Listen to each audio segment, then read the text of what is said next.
ஆலனுக்கும் அவன் தங்கச்சிக்கும் எப்பவும் ஆகாது. எப்பவும் சண்டை போட்டுகிட்டே இருப்பாங்க.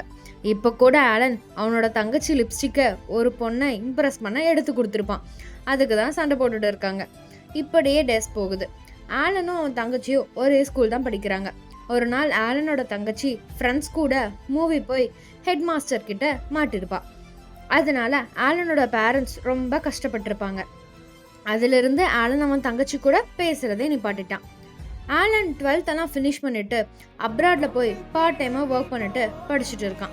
அவன் லைஃப் ரொம்ப கஷ்டமாக தான் அங்கே போகுது. ஆலன் வீட்டில் அவன் தங்கச்சியை காலேஜ் எல்லாம் போக வேணாம், உன்னை படிக்க வைக்க பணம்லாம் இல்லைன்னு பேசிகிட்டு இருக்காங்க. ஆனால் அவன் தங்கச்சிக்கு படிக்கணும்னு ரொம்ப ஆசை. இதை பற்றி ஆலனோட அம்மா ஆலன் கிட்ட சொல்கிறாங்க. ஆலனுக்கு கோபம் இருந்தாலும் அவன் தங்கச்சிக்கு கால் பண்ணி பேசுகிறான். உனக்கு படிக்கணுமா, உனக்கு பிடிச்சதை படின்னு ஆலன் சொல்கிறான். அதுக்கு ஆலனோட தங்கச்சி ஆனால் பணத்துக்கு என்ன பண்ணுறதுன்னு சோகமாக கேட்கும்போது ஆலன் சொல்கிறான், உனக்கு நான் பண்ணாமல் வேற யாரு பண்ணுவான்னு. அதை கேட்டு ஆலனோட தங்கச்சி அண்ணான்னு சொல்லிட்டு சந்தோஷத்தில் அழுக ஆரம்பிக்கிறான். இவ்வளோதாங்க நம்ம லைஃப்.